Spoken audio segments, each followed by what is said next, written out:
from Home Stitchery Decor, and today I'm going to try to get you started in your own craft business. So how I got started was I was always a crafter. I always liked to do crocheting, I always liked to do quilting, and I always liked to do paper crafts. So a couple of years ago, I got started in my own business. First of all, we renovated a room in our house so that I could do this. So the room that you've seen in a previous video, it used to be this hideous color of orange. Don't even get me started on why. And then my husband is a builder, so that was super helpful. He, put all the cabinets in and repurposed a whole bunch of items that we had or were donated to us from other families that we know. And he did all the construction, and then I did all the painting and decor items in the room. So it used to be quite empty. And as this business has been progressing quite rapidly, things have evolved and the room's quite full now, and there's tons of products and all that kind of stuff.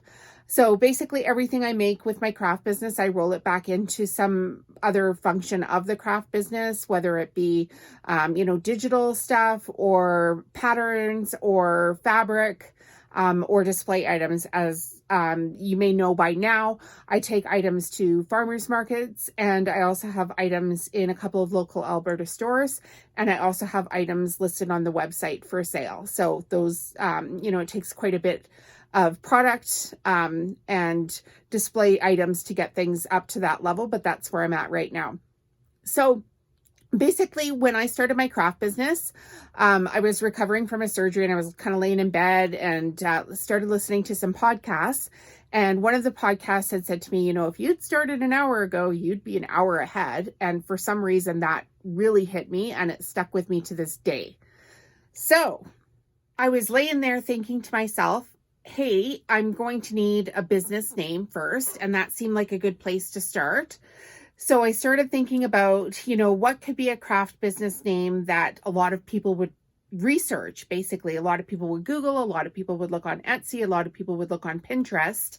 And while I was doing my research, one of the things that popped up is that home decor is the most searched item by men and by women.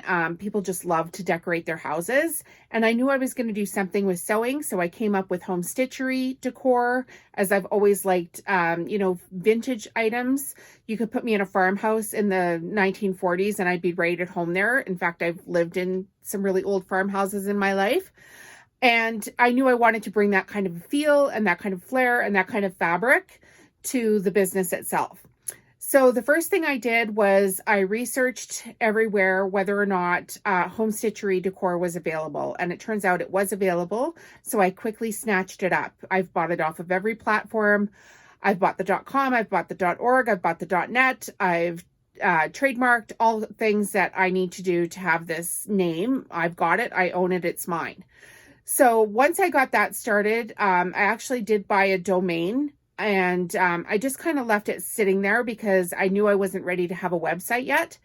And then the first product that I started working on were my rugs. And essentially what I did was I bought enough fabric that I could practice with the rugs. And I really, really, really took my time with them. The slowest process possible. And honestly, I cried a lot because the projects weren't going that well. It seemed like it was taking forever. I was spending a lot of money on materials. I was spending a lot of money on thread. The machine that I was using at the time wasn't working. And so I just kind of sat down through every single process and said to myself, okay, what can I do to make this better? There's people on the internet that are doing it. They have tutorials on it. It can't be that hard.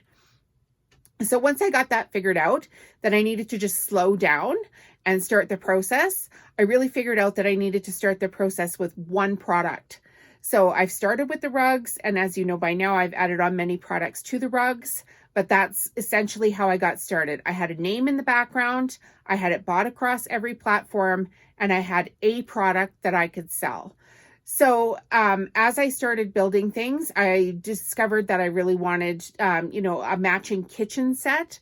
So I went and researched, what is the next product I can add into this? Well, I already knew how to crochet. So I figured, well, I'll crochet matching dishcloths, which I started as well.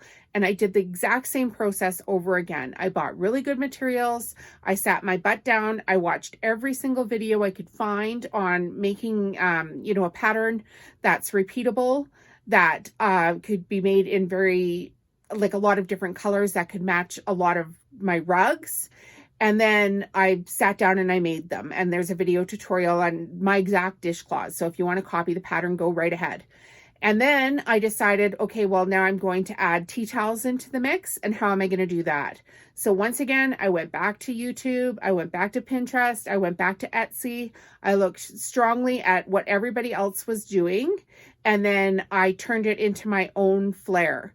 So, take inspiration from what others are doing, figure out how much they're charging for things, right down to the details of, where are they sourcing their products from? What are they putting their names in their titles? Like, what do they title their products as? And so I've done that with every single product. And now I've gotten to the point that I'm in stores, I'm online, I'm in farmers markets, and I've got all of my sewing products up to a level that they're pretty much sustainable at that level for the speed that I can sew. So I don't want to put myself into too many stores all at once, because then I won't be able to sustain that. So in the meantime, I've started working on a digital product, which are my mandalas and now the monogram alphabet. And that's taken quite a bit of time as well to get those designed and the files formatted. But now I have a digital product that can sell passively in the background while I'm sewing on my rugs. So my advice to you would be get yourself a name, purchase the name across a lot of different platforms, find one product that you can make, that you can learn how to make, even if you've got to throw half of them out to begin with, and then add on another product. And then once you've got that one nailed, add on another product, and so on and so forth. And then once you've got about, 4 or 5 products that all kind of go together, that's when I would start doing things like working on a website and working on the background stuff. So if I was going to work on a website right now and I was starting from scratch, I would definitely go to Shopify. I'm on Shopify. It's a great platform. It basically interfaces well with every other platform. So it interfaces with Instagram, with Etsy, with Pinterest, with Google, with Facebook. I believe it even interfaces with TikTok now. So they've got all kinds of themes that you can purchase on there, or you can just start with the basic package, which is all I'm working with. And the basic package, I believe, is about $30 US a month. But Shopify itself is a Canadian-based company. And, they're great. They've got a terrific support system. So if you ever get stuck, walk yourselves right through it. And if you can't, you can contact their help support page and they'll help you out there right away. So once I have my Shopify website up, I would make sure that I have signed myself up for a Google AdSense account, and I would link my Google AdSense account into my Shopify store, and then I would start loading in my products. So one by one, load in each product, take consistent pictures of it, make sure the pictures are all in the same format, make sure you take every opportunity on that platform. So whether it's like in your product description, if it lets you have a title that's, 100 characters long, type minimum 99 characters. If it says that you can have a product video in there as well to boost your visibility, make sure you put up a product video. If it says that you can have alt text on your pictures, which is where you've taken multiple pictures of your product to post the listing, and then once you click on that picture, it says, hey, do you want to put some more text in here? Put the text into that.